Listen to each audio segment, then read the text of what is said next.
కడప జిల్లా సిద్ధేశ్వర స్వామి పాత కలమలలో దేవాలయ భూములు ఆక్రమణలకు గురవుతున్నాయంటూ దేవస్థాన యాజమాన్యం తండాకు దిగింది. ఈ మేరకు జిల్లా కలెక్టర్కు వినతి పత్రాన్ని అందించారు. వివరాల్లోకి వెళ్తే సిద్ధేశ్వర స్వామి పాత కలమల్లో గ్రామంలోని సర్వే నెంబర్ 127లో వెలిసిన శ్రీ సిద్ధేశ్వర స్వామి దేవాలయ మాన్యం ఆక్రమణలకు గురైనట్లు ఇటీవల సర్వేలో వెల్లడైంది. ప్రభుత్వం ఈనాం 63 ఎకరాలను కొంతమంది సంబంధించిన కౌలు రైతులు ఆక్రమించుకున్నారని ఆవేదన వ్యక్తం చేశారు.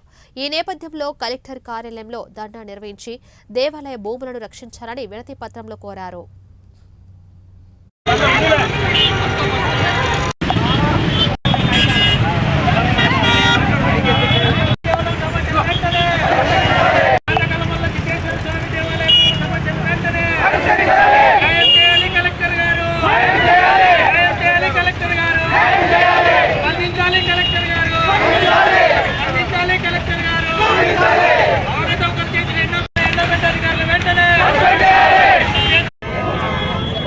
పంచగిరి ఎరుగుంట్ల మండలం కలమల్ల గ్రామం మాది. కలమల్ల గ్రామంలో పాత కలమల్లో శ్రీ సిద్ధేశ్వర దేవాలయం అనేటువంటిది ఉన్నది. దానికి సంబంధించి 63 ఎకరాల దేవాలయ మాన్యం కలదు.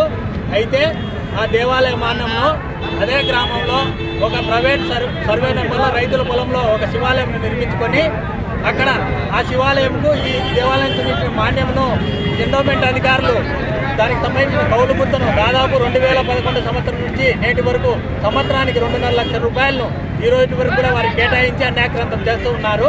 దీని మీద స్పందించాలని ఇదివరకే గౌరవ కలెక్టర్ గారికి కూడా స్పందనలో అర్జీ చేయడం జరిగింది.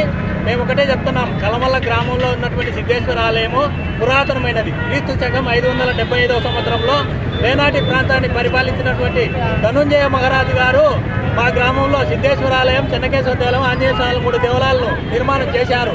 అన్ని దేవాలయాలకు సంబంధించినటువంటి భూములు అయితే ఉన్నాయి. శ్రీ సిద్ధేశ్వర స్వామి దేవాలయానికి సంబంధించిన మాన్యమును ఇదే పేరుతో